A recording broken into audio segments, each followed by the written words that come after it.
It's becoming increasingly clear that Democrats do have a realistic path to retaking the Senate in November. It's still a narrow one. Democrats are defending nearly 3 times as many seats as Republicans, but it could happen.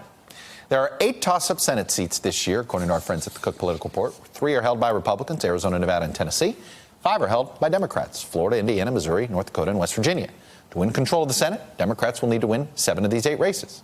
You can go ahead and add Texas if you want as another Senate seat in Republican hands that we're keeping an eye on. It's certainly going to be competitive. Polling averages show Democrats are either ahead in these states or keeping the races very tight. The biggest Republican margin here is just 4 points, and that's Ted Cruz in Texas. By the way, if Democrats did win Texas, they're clearly winning control of the Senate. Now, flipping the Senate would have a much bigger impact on President Trump 2020, the future of the Republican Party, than just flipping the House. That would really show Republicans that they've even lost in places that President Trump easily won 2 years earlier. Joined now by Charlie Cook, editor of the Cook Political Report and an NBC News political analyst. You know, Charlie, the calendar changed to September. A lot of news organizations like ours also said, hey, we're going to go in the field, check where things out. We've all come out of the field this week. There have been probably public numbers in 5 or 6 states, private numbers you and I have heard about. It's competitive. It's amazing. You look at the map and you say Republicans ought to be picking up X number of seats.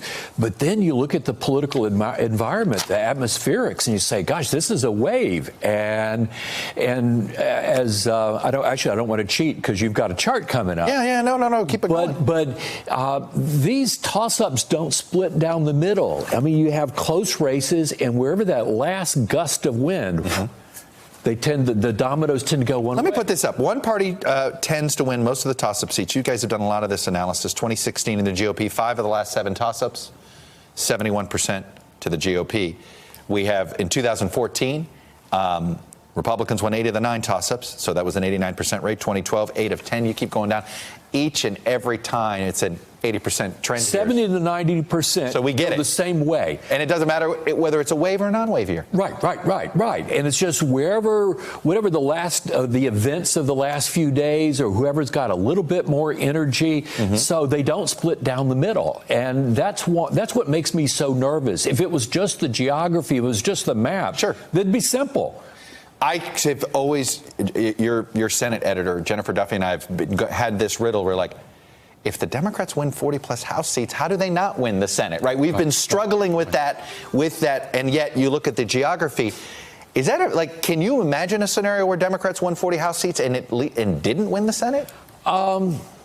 With this map, I mean, you'd think, but the thing about it is, it's like we're having the House and the Senate are happening in 2 different countries or 2 different years, and just completely different dynamics. But having said that, let's say if Ted Cruz is only winning by a point or 2 or loses, then you're talking about congressional seats, you're talking about state legislature. That means that Republican turnout is through the floor, and Democrats are going way up. And to me, the difference between a bad night for Republicans and a really, really bad night is if the Republicans who are not Tea Party and who are not white evangelicals, if the ones that aren't in those 2 groups just don't show up, boom, that's where the bottom falls out. I want to do some quick run-throughs and some Senate seats. We did 3 polls this week in some of the key red states. First, I want to go to Indiana.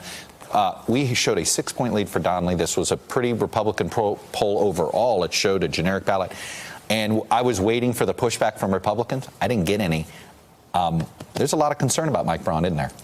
Well, the thing is, Republicans weren't sure who they wanted in the primary. They kind of didn't want, but once they got him, it was like, well, this guy ran a pretty good primary. Yeah, they figured good candidate. He's not from Washington, and he had, so they were actually fairly happy with it, but they missing money? Are they just surprised he's lacking punch? What do they think's missing here? I think it's the atmospherics that were actually, it'd be interesting if you kind of looked adults registered, and just start seeing if the more likely you get the. No, that's what we've noticed in some of these Republican states. The likelier the voter is suddenly leaning left. Right. And that's something we have found out here. Missouri, not a surprise. This is dead even. I guess my question to you, we have it 47-47. Is that her ceiling?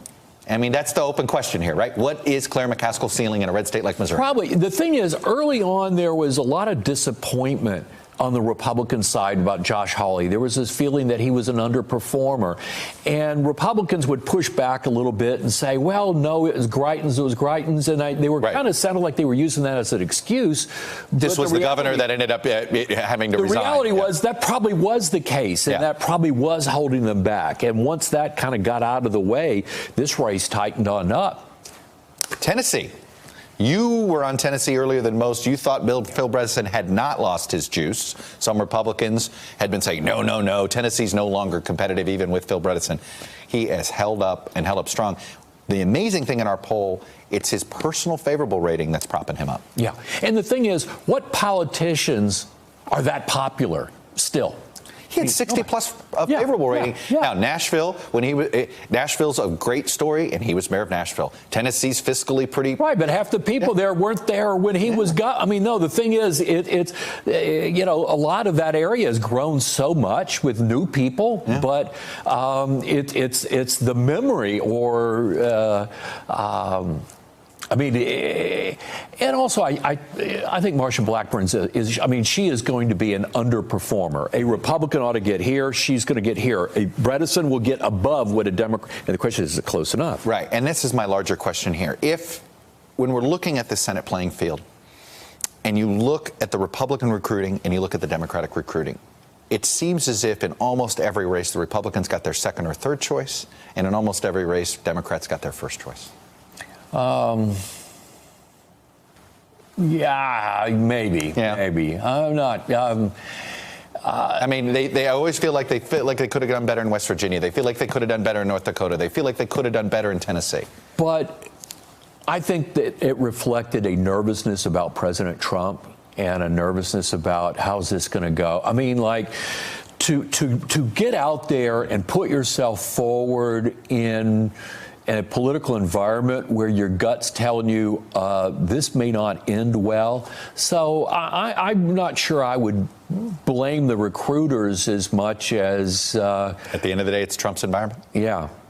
I mean, these things, they're referenda on presidents. And I mean, that's the beginning and the end of it. And I was just and this one's a referendum on steroids. Yeah. Anyway, Charlie Cook, thanks very much. Always fun to do some Senate races. Every once in a while in the Trump era, we actually get to do campaign politics. Hello, YouTubers. If you're watching this, it means you've checked out our channel, so thank you. Now do me a favor, subscribe by clicking on that button down there.